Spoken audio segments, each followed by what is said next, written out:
चरित अति पावन, मधुर सरस अरु अति मन भावन।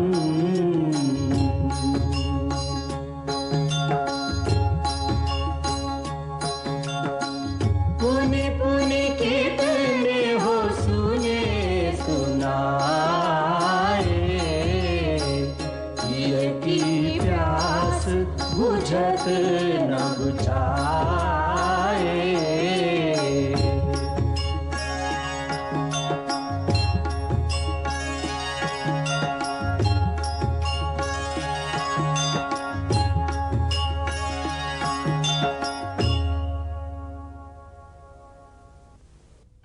क्या हुआ शूर्पणखा?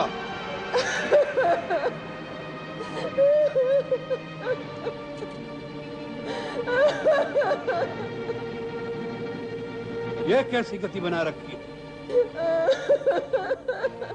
तुम्हारी नाक पर ये घाव कैसा? ये घाव नहीं है, तलवार से प्रहार किया गया है। क्या? तलवार से प्रहार?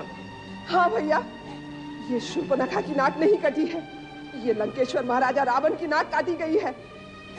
आप यहाँ राग रंग में भूले बैठे हैं कि शत्रु ने आपकी सीमा पर आक्रमण करके आपकी अग्रिम छावनी को विध्वंस कर दिया है। छावनी को विध्वंस कर दिया है? तो जनस्थान में बैठे खरदूषण क्या कर रहे हैं? खरदूषण युद्ध में मारे गए हैं। उनको मारना तो काल के लिए भी असंभव था। किसने किया यह दुस्साहस? एक मानव ने। एक मानव ने? असंभव। खर और दूषण दोनों शक्ति, बल और पराक्रम में हमसे किसी प्रकार कम नहीं है। एक मानव ने उन्हें मार डाला, इस बात पर हम विश्वास नहीं करते। अकंपन, तुम चुप क्यों हो? शूर्पणखा कहती है, क्या ये सत्य है? हाँ, ये सत्य है महाराज। इसका अर्थ है कि ये सब देवताओं का षड्यंत्र है। एक मानव की आड़ लेकर उन्होंने हमारी सीमा पर आक्रमण किया है। कौन कौन देवता थे उनके साथ? इंद्र अवश्य आया होगा। बताओ, कौन कौन देवता उनकी सहायता करने आए थे? पिताश्री, इन देवताओं की ताड़ना किए बहुत दिन हो गए हैं। वो त्रिलोक विजय लंकेश्वर की शक्ति भूल गए? क्या इंद्र भूल गए कि मेघनाथ का नाम इंद्रजीत क्यों है? आज्ञा दीजिए पिताजी, इन सभी देवताओं को बांधकर इसी सभा में उपस्थित कर दूं। उन्हें षड्यंत्र रचने का उचित दंड दिया जाए। नहीं युवराज इंद्रजीत, उस मानव के साथ कोई देवता नहीं थे। कोई देवता नहीं थे? तो फिर कौन सी शक्ति थी उनके साथ? वो अकेला था। अकेला था? वो मानव है या भगवान? स्वयं भगवान विष्णु के लिए भी अकेले ऐसा साहस करना कठिन हो सकता है।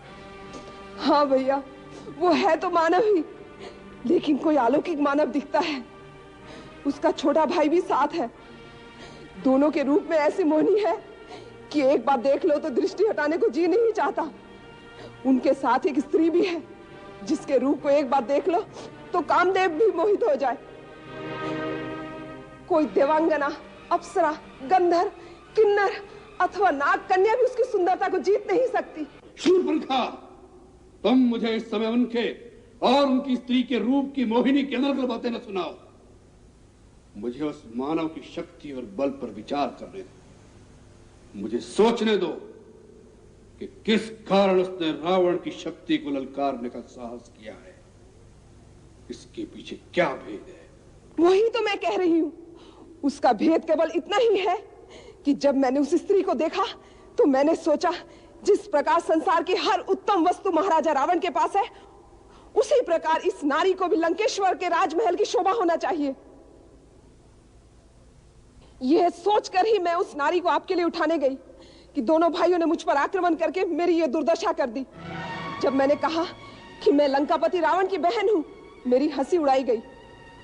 उतना ही नहीं, मेरे नाक को काटकर आपको चुनौती भेजी है और कहा है कि जाकर अपने भाई से कह दो कि अपनी वीरता पर इतना अभिमान है तो स्वयं आकर ले जाए सुंदरी को, नहीं तो अपनी नकटी बहन के आंचल में मुंह छुपाकर लंका से भी भाग जाए। बस करो शूर्पणखा। क्षमा करें महाराज, मेरा हृदय अपमान के ज्वाला से धड़क रहा है।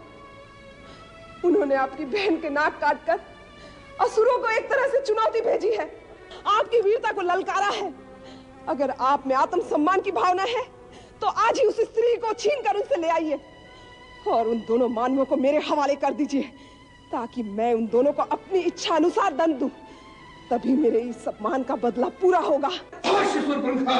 हम तुम्हारे अपमान और अपने भाइयों की मृत्यु का बदला लेना हमारा प्रथम कर्तव्य समझते हैं, अन्यथा संसार के लोग हमारी हंसी उड़ाएंगे।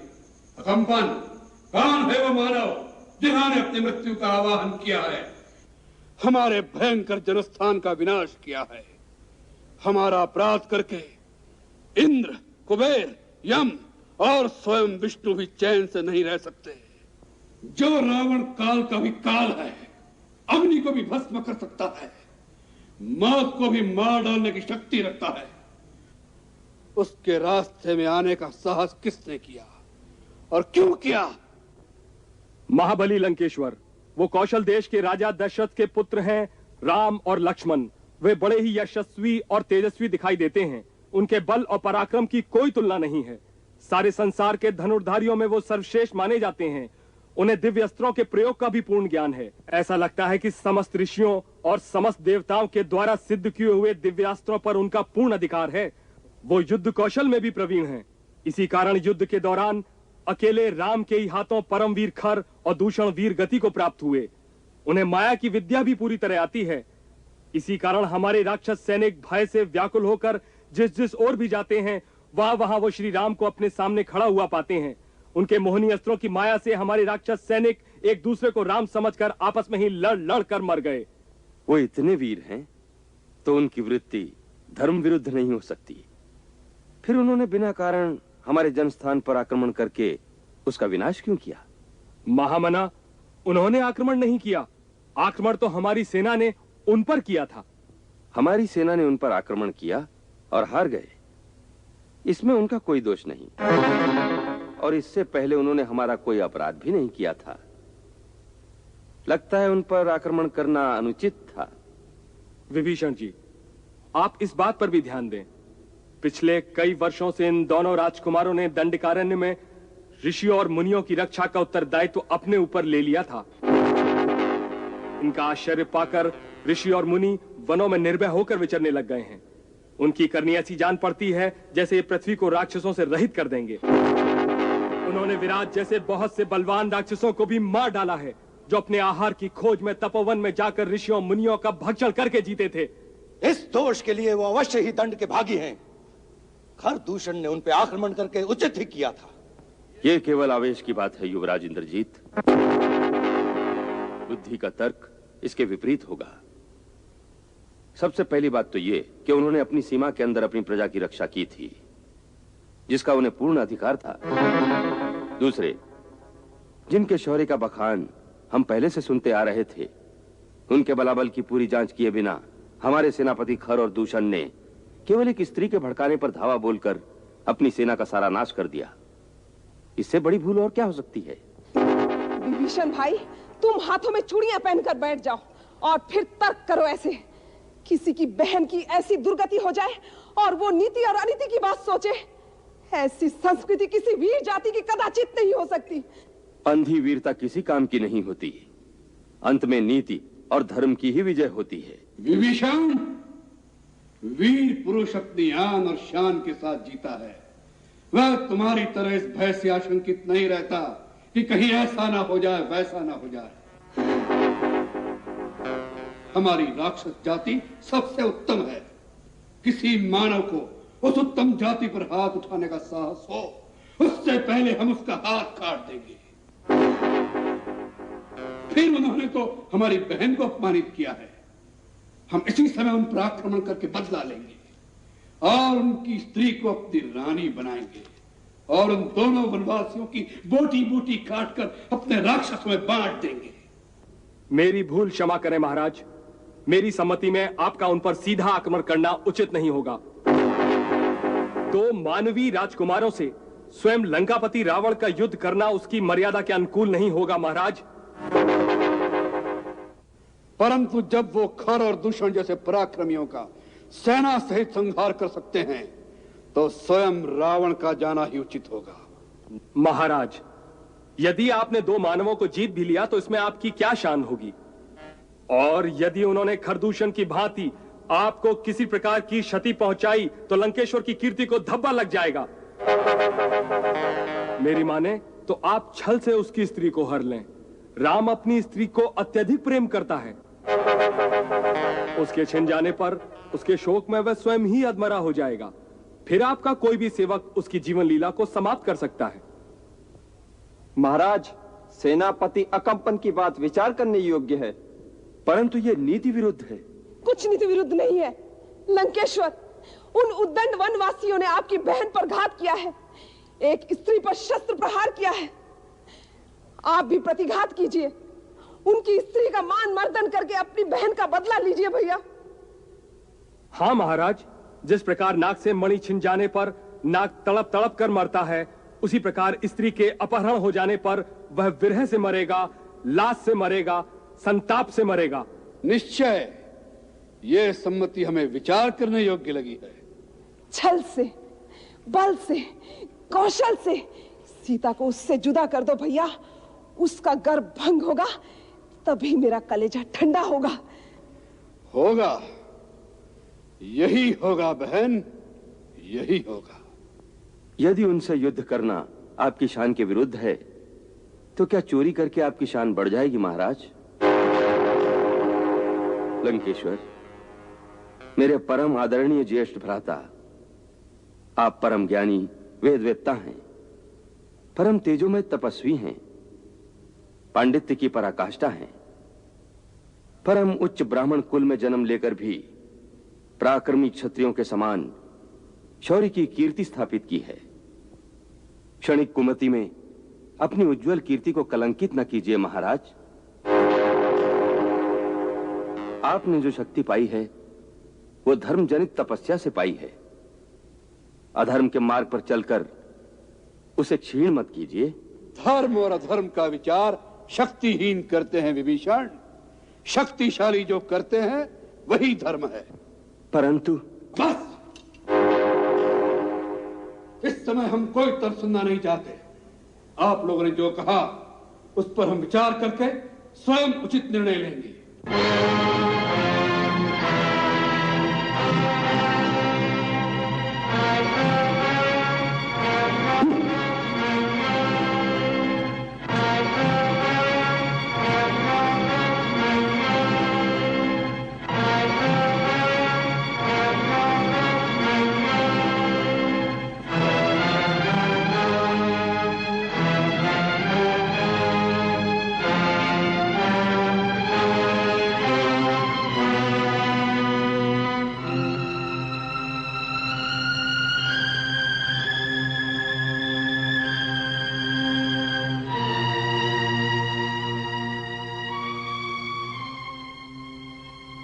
भैया, इसमें इतनी सोचने की आवश्यकता नहीं है।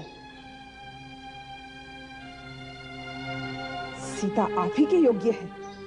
उसे आपके पास लाने के लिए मैंने अपनी नाक कटा दी है। आपके दोनों भाइयों ने प्राण त्याग दिए हैं। उसके बाद भी अगर आपने उसका हरण नहीं किया तो आपको शक्तिहीन समझकर फिर कोई आपके लिए प्राण न्यौछावर नहीं करेगा। नीति कहती है कि अग्नि, रोग, सर्प और शत्रु को कभी तुच्छ नहीं समझना चाहिए। और फिर ये कोई साधारण मानव नहीं लगते जिन्होंने खर और दूषण को पराजित किया। उनसे बैर मोल लेने से पहले अच्छी प्रकार सोच लेना चाहिए। आप राजा हैं, आप जो भी करेंगे उसका परिणाम आपकी सारी प्रजा को भुगतना पड़ेगा। आपका कोई कार्य व्यक्तिगत नहीं हो सकता महाराज। सुना है कि आज दरबार में विभीषण जी ने भी आपको यही सम्मति दी है। विभीषण इसलिए कहता है क्योंकि वो कायर है, उसके रक्त में वीरता का जोश नहीं है। और मंदोदरी भाभी इसलिए कहती हैं क्योंकि उन्हें सौत के आने का भय लग रहा है। भैया, सीता जैसी अनुपम सुंदरी अगर इस राजमहल में आ जाए तो इनका प्रभाव कम हो जाएगा। सीता को एक बार देखने के पश्चात आपको संसार की दूसरी नारियां तुच्छ लगने लगेंगी। उसे एक बार ले तो आओ भैया। शूर्पणखा, एक स्त्री दूसरी स्त्री के हृदय में छुपी हुई बात को पहचान सकती है, मैं देख रही हूँ कि तुम अपने निजी प्रतिशोध के लिए अपने महापराक्रमी भाई को एक चोर का काम सिखा रही हो। स्वामी, यदि किसी स्त्री को पाना इतना ही आवश्यक है तो एक वीर की भांति उसे युद्ध में जीत कर ले आइए। जिसे आप चोर की तरह उठा लाएंगे वो आपका क्या आदर करेगी। दूसरी बात ये भी विचार योग्य है कि वो किसी और की स्त्री हो चुकी है, पर स्त्री का हरण एक पुरुष के लिए कहाँ तक धर्म संगत है। धर्म संगत? महारानी मंदादरी, एक साधारण पुरुष और राजा के धर्म में अंतर होता है। एक साधारण पुरुष किसी की संपत्ति पर हाथ डाले तो वो पाप हो सकता है, परंतु राजा सारे देश की संपत्ति का स्वामी होता है। फिर सीता की बात तो ऐसी है जैसे एक अंधे भिखारी की गुदड़ी में संसार का सबसे अमूल्य रत्न पड़ा, जहां उसका कोई उपयोग नहीं। राजा का अधिकार है कि उस रत्न को भिखारी की झोली से निकालकर अपने मुकुट में सजा दे, जिससे उस रत्न और राजा दोनों का आदर बढ़े। और हमने ऐसा ही करने का निर्णय किया है।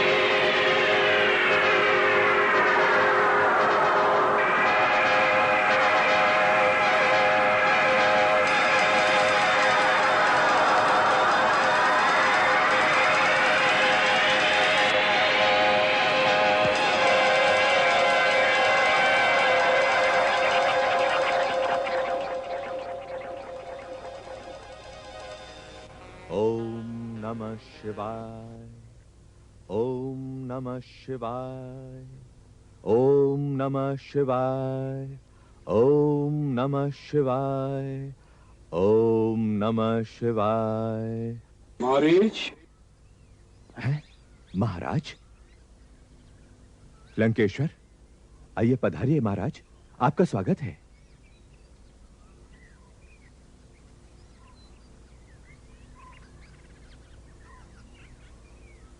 महाराज, आसन ग्रहण कीजिए।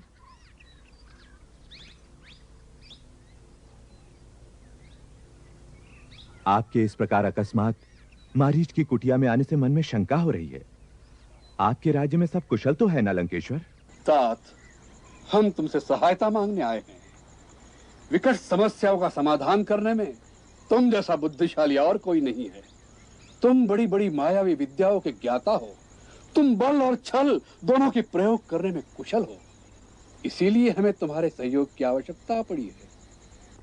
परंतु महाराज, मैंने तो मायावी विद्याओं का प्रयोग छोड़ दिया है। छल कपट का त्याग करके मैंने संन्यास ले लिया है। अब तो शेष जीवन कैलाशपति की आराधना और तपस्या में ही व्यतीत करने का निश्चय कर चुका हूं। मुझे क्षमा करें, मैं आपकी सेवा नहीं कर सकूंगा। मारीच, राजा जब प्रार्थना करता है उसका अर्थ है वो आज्ञा दे रहा है। उसकी प्रार्थना स्वीकार न करने का अर्थ है राजा की अवज्ञा, और रावण की अवज्ञा का परिणाम तुम जानते ही होगे। इसीलिए हम जैसा कहते हैं वैसा ही तुम्हें करना होगा। आप बहुत अशांत लग रहे हैं लंकेश। कहिए, आपकी चिंता का कारण क्या है और उसके लिए मुझे क्या करना होगा? मारीच, एक मानव ने हमारी छावनी को विध्वंस कर डाला है, खौर और दूषण को मार डाला है। एक मानव ने? कौन है वो? सुना है अयोध्या का कोई राजकुमार है, राम, जो अपने छोटे भाई लक्ष्मण और अपनी पत्नी सीता के साथ पंचवटी में रहने आया है। उसने हमारी प्यारी बहन शूर्पणखा का भी अपमान किया है। उसकी नाक काटकर उसे कुरूप बना डाला है। हमने मन में ठान लिया है, जिसने हमारी बहन का रूप बिगाड़ा है, हम उसकी रूपवती स्त्री को उससे छीन लेंगे, हमारी रानी बनाएंगे, हम सीता का अपहरण करेंगे। इसलिए हमें तुम्हारी सहायता की आवश्यकता है। मेरी सहायता? हाँ, तुम अपनी माया से एक अद्भुत स्वर्ण मृग का रूप धारण करो, जिसके सींग सोने के हों, जिसका चरम सुनहरी हो, ऐसा जैसा कभी किसी ने देखा न हो। तुम्हें देखकर राम और लक्ष्मण भी शिकार के लिए भागेंगे। यदि वह न निकले तो सीता उन्हें अवश्य तुम्हारे शिकार के लिए भेजेगी। उस समय मैं उसे कुटिया में से उठा लाऊंगा। देखो उस सुंदरी का कैसा सौभाग्य है कि वन की कुटिया में से सीधी लंका के राजमहल में पहुंचने वाली है। उसका सौभाग्य है या नहीं, परंतु आपका दुर्भाग्य अवश्य उदय हो रहा है महाराज रावण। क्या? हाँ लंकेश, आप जिसे एक छोटे से राज्य का कोई साधारण राजकुमार समझ रहे हैं, उस राम की महिमा आप नहीं जानते। मुझे लगता है कि कोई सचमुच आपका परम शत्रु है जिसने आपको यह सलाह दी है, क्योंकि इस दुष्कर्म के बाद आप कुल समेत नष्ट हो जाएंगे। लंका की ईंट से ईंट बच जाएगी। आप मेरी मानिए तो ये सब कुछ भूलकर लंका वापस चले जाइए। आपके रंग महल में एक से एक सुंदर रानी है, उन्हीं के साथ आनंद का जीवन बिताइए। सीता रूपी ज्वाला को हाथ मत लगाइए, नहीं तो सब कुछ भस्म हो जाएगा। कायर, डरपोक, शत्रु की महिमा का बखान करके रावण को डराने की चेष्टा कर रहे हो। रावण जिसके भय से भय भी भयभीत होता है, जो काल का भी काल है। मैं आपको डराने के लिए नहीं कह रहा महाराज, मैं सत्य कह रहा हूं। मैं राम का अलौकिक प्रताप देख चुका हूं। मुझे एक बिना फर का बाण मारा था तो मैं 100 योजन दूर समुद्र के इस पार आ गिरा था। वो साधारण मानव नहीं है।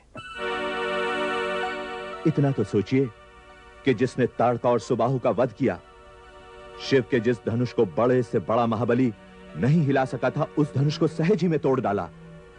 खर और दूषण जैसे योद्धाओं को उनकी विशाल सेना के साथ समाप्त कर दिया। वो क्या साधारण मानव हो सकता है? महाबली, आप उनसे शत्रुता का विचार छोड़ ही दीजिए। इसी में आपका और आपके राज्य का भला है। मारीच, हम तुमसे उपदेश लेने नहीं आए।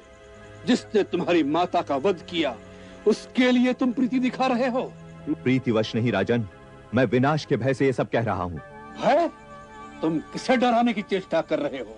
यदि राम साधारण मानव नहीं है तो क्या रावण साधारण पुरुष है? रावण जिसके डर से देवता भी कांपते हैं, जो कैलाश पर्वत को उठाने की शक्ति रखता है, स्वयं यमराज भी जिसका दास है। रावण अर्थात एको हम द्वितीयो नास्ति, न भूतो न भविष्यति। ये सब कुछ जो आप सुना रहे हैं वो सत्य है, परंतु ये मत भूलिए, ये सारी शक्तियां आपने पुण्य कर्मों से प्राप्त की हैं। और जब भी कोई अपनी शक्ति का प्रयोग पाप कर्मों में करने लगता है तो वही शक्ति उसे धोखा दे जाती है। मैं आपका मामा भी हूं, इसीलिए आपको नीति की बात समझा रहा हूं। जो नारी अपनी इच्छा से ना आए वो अग्नि की ज्वाला होती है। क्यों एक जलते हुए अंगारे को हृदय से लगाना चाहते हो? बस मारीच, उपदेश सुनने की आदत नहीं त्रिलोक विजयी रावण को। हम तीनों लोकों के राजा हैं। संसार की सभी सुंदर वस्तुओं पर हमारा अधिकार है। हमारे लिए कुछ पराया नहीं, सब कुछ हमारा है। हमें नीति मत सिखाओ। शक्तिशाली पुरुष जो करता है वही नीति कहलाती है। शक्ति का सबसे विनाशकारी रूप भी यही है जिसका आप प्रदर्शन कर रहे हैं। यही विनाश का मूल है राजन। तुम नीति की बातें करते हो और इतनी नीति भी नहीं जानते कि राजा के सामने तर्क नहीं करते। ऐसा राजा जो अपने हितैषियों की सम्मति सुनने को तैयार नहीं होता, वो स्वेच्छाचारी आतताई कहलाता है और अंततः नाश को प्राप्त होता है। क्या आपके बुद्धिमान मंत्रियों ने इस विषय में आपको कोई सम्मति नहीं दी? जिस राजा को अपने बाहुबल, अपनी शक्ति पर भरोसा नहीं होता, वही मंत्रियों की मंत्रणा के जाल में फंसा रहता है। मंत्रियों का काम है राजा की आज्ञा का पालन करना, आज्ञा देना नहीं। जो मंत्री अपना कल्याण चाहता है उसे उचित है कि राजा के पूछने पर ही अपना मत प्रकट करे, वह भी नम्रता के साथ हाथ जोड़कर। राजा के सामने केवल अनुकूल, मधुर और प्रिय बात ही कहनी चाहिए। ऐसे राजा ही अपने दंभ और अहंकार से अपना सर्वनाश कर लेते हैं। केवल प्रिय वचन बोलने वाले तो चारों ओर मिलते हैं, अप्रिय परंतु हितकारी कहने और सुनने वाले दोनों दुर्लभ होते हैं। सुलभा पुरुषा राजन संतता प्रियवादिनः, अप्रियश्च पश्यश्च श्रोता वक्ता च दुर्लभः। मारीच, हमें शास्त्र मत सुनाओ। कहीं ऐसा न हो जाए कि राम और सीता से पहले तुम हमारे क्रोध का शिकार बन जाओ। निर्णय कर लो, हमारे हाथों मरना है या हमारी आज्ञा का पालन करना है। महाराज, हर प्रकार से आज मेरी मृत्यु निश्चित है, परंतु राजा के हाथों अपराधी होकर मरने से कलंक लगता है। इससे तो राम जैसे शत्रु के हाथों मरकर वीर गति तो प्राप्त होगी। चलिए महाराज, सेवक आपकी आज्ञा का पालन करेगा।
लक्ष्मण भैया आइए, जल्दी आइए। एक अद्भुत दृश्य देखा है। क्या हुआ सीते? एक अलौकिक मृग हमारे आश्रम के पास घूम रहा है। अलौकिक मृग? हाँ। कहाँ है? आइए, जल्दी आइए। आइए स्वामी, आइए जल्दी आइए। देखिए देखिए, वो प्रकृति की अद्भुत कारीगरी, वो अनोखा हिरण।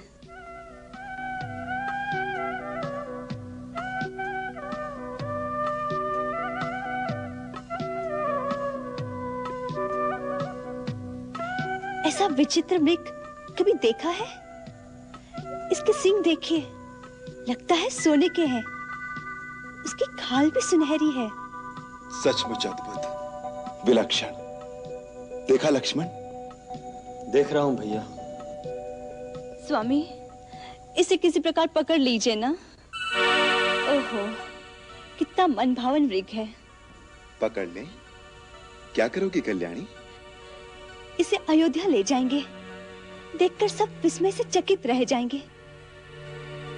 इसके पैरों में घुंघरू बांधूंगी। जब महल में छम छम चलेगा तो माताएं कितनी प्रसन्न होगी। नहीं तो वनवास की स्मृति स्वरूप भरत भैया को भेंट दे दूंगी। जाइए ना, जल्दी पकड़ लाइए। लक्ष्मण, तुम्हारी भाभी की इच्छा पूरी करनी ही पड़ेगी। वास्तव में यह है भी बहुत सुंदर। इसका रूप अनूप ही इसका शत्रु बन रहा है। भैया, इसके प्रति भाभी का मोह हमें किसी संकट में न डाल दे। मुझे तो यह स्वर्णमग माया जैसा जान पड़ता है।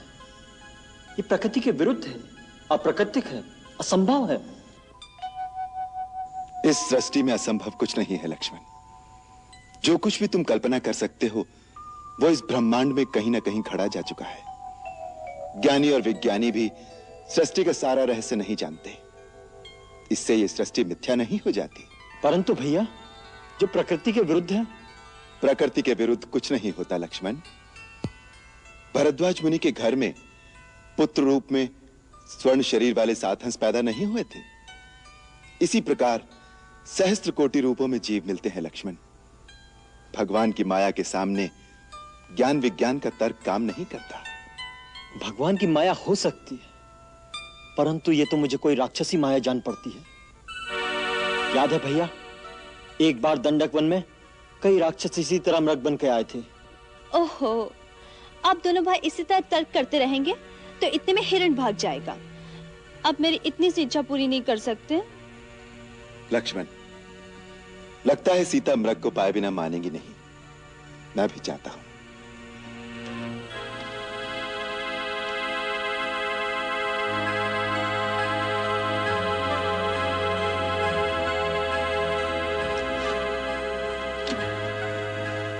यदि मृग जीवित हाथ ना आया तो क्या हुआ?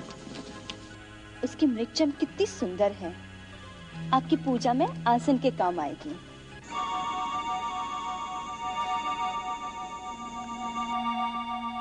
भैया, मुझे अब भी संदेह है कि कोई राक्षसी माया ना हो। यदि राक्षस ही हुआ तो उसका अंत होना भी आवश्यक है। लक्ष्मण, तुम पर्णकुटी में सीता के साथ सावधानी से इनकी रक्षा में रहना। कहीं तुम्हारा संदेह सत्य ना हो। मैं जानकी की इच्छा पूरी करने के लिए इस कांचन मृग के पीछे जाता हूं। जीवित अथवा मारकर शीघ्र लौट आऊंगा।